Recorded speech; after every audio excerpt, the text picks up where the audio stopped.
क्या मुल्क में नेट मीटरिंग बंद होने लगी है? आखिर ये बिजली की सताई अवाम किधर जाए, हम किधर जाएं?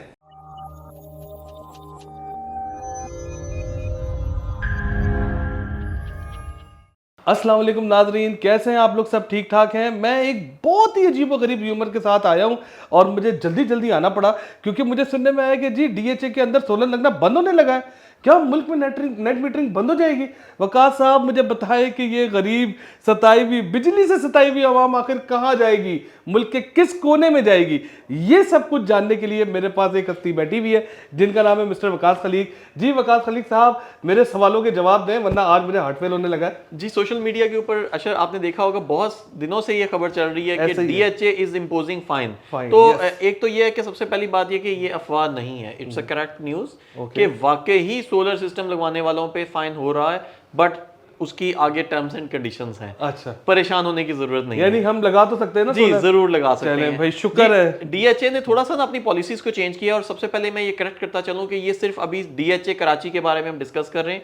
डीएचए कराची के अलावा ऐसा कोई और डीएचए नहीं है इस वक्त पाकिस्तान में जहां पे सोलर सिस्टम के ऊपर कोई चेक एंड बैलेंस स्टार्ट हुआ है। लाहौर में नहीं है, नहीं, लाहौर में नहीं है, ठीक है? इस्लामाबाद में भी नहीं है, कहीं भी नहीं। मुबारक हो लाहौर इस्लामाबाद वालों, कराची वालों को, क्योंकि हमेशा से ही लेकिन हम चलते हैं। इम्कान है कि यही ट्रेन जो है वो रावलपिंडी में या लाहौर में भी आ रुक जाए, जाए बिल्कुल इवेंचुअली, ऐसा ही। क्योंकि डीएचए के जब भी कोई रूल्स आते हैं वो पूरे थ्रू आउट द पाकिस्तान हो जाते हैं। लेकिन कराची से हमेशा कोई, आपने देखो कोई भी नया फैशन ट्रेंड आता है तो वो भी कराची से स्टार्ट होता है। तो इसलिए जो मुश्किलात है वो भी कराची से ही स्टार्ट होती तो हैं। मुझे एक बात बताएं, आखिर इनमें इन्होंने किया क्या है? क्या अपलिफ्टिंग की चीजों को चेंज किया है? हम अपलिफ्ट नहीं करा सकते, हमारे लगाने के अंदाज में चेंज नहीं किए, या हमने लगवाना है तो इन्हीं के दिए हुए मैप के ऊपर बेसिकली इस वक्त जो न्यूज़ चल रही है ना, आपने डिफरेंट जो इस वक्त सोशल मीडिया के डिफरेंट पेजेस के ऊपर देखी है, उस पर ये न्यूज़ चल रही है कि DHA is imposing fine of for uplifting structure.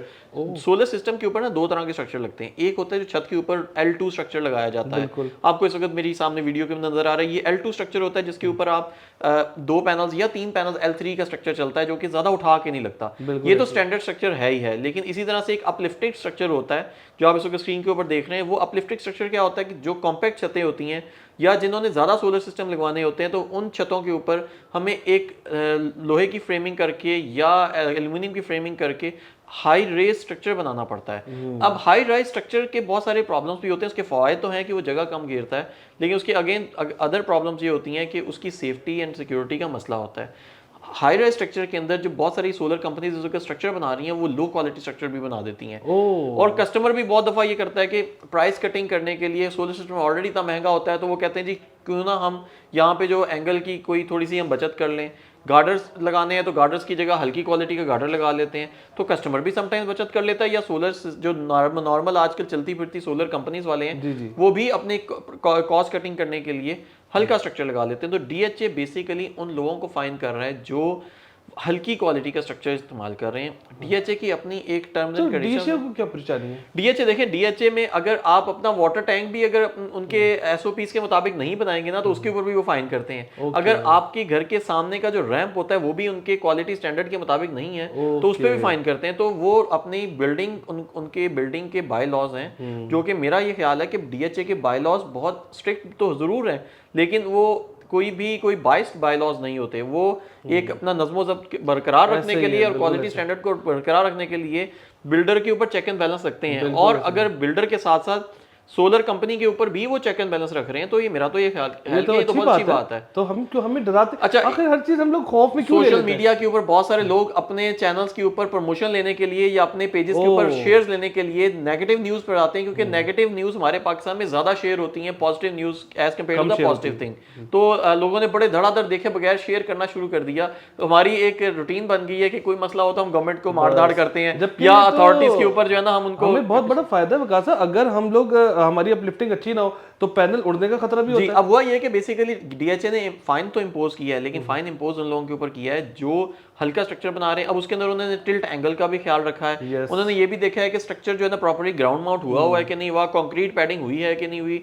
Smart solar क्योंकि ऑलरेडी अपने सार्फिन को ये तमाम क्वालिटी स्टैंडर्ड्स के साथ ही सोलर सिस्टम लगवा के दे रहा था, तो ऐसे सिस्टम जो कि उनकी कंप्लायंस के मुताबिक है, उनको ऐसे सार्फिन को परेशान होने की जरूरत नहीं है। हमें बिल्कुल टेंशन में आने की जरूरत नहीं है। अब होता यह कि एग्जिस्टिंग कस्टमर्स जिनके ऊपर वो फाइन लगा रहे हैं, वो सिर्फ उन लोगों के ऊपर फाइन लगा रहे हैं जो उनके एसओपीज को फॉलो नहीं कर रहे। अगर किसी ने पुराना सिस्टम लगवाया हुआ है और एसओपी से थोड़ा बहुत 19-20 का फर्क है भी, तो एसओपीज के अंदर अगर आप आ जाएंगे तो आपको तंग नहीं करेंगे। वो तो फायदा ही है मेरे ख्याल में, इसमें कोई ऐसी अच्छा, ये कोई एक नई खबर नहीं है। मैं आपको एक बात बता दूं कि ये कोई पहली सोसाइटी नहीं है पाकिस्तान में जिसने अपलिफ्टिंग के ऊपर चेक एंड बैलेंस रखे। इससे पहले Bahria Town Lahore, this is the only society जिसने इस पे चेक एंड बैलेंस रखे हैं। बहरिया टाउन लाहौर पिछले 1-1.5 साल से अपलिफ्ट स्ट्रक्चर को, जो उसकी बैक साइड है, उसको 9 फीट से ऊपर नहीं जाने देती। और मेरा ख्याल है कि अब तो शायद उन्होंने 7 फीट कर दिया हुआ क्या है। बात है। और फ्रंट साइड से आप 4 फीट उठा सकते हैं, बैक साइड से 7 या 9 फीट से ऊपर नहीं कर सकते।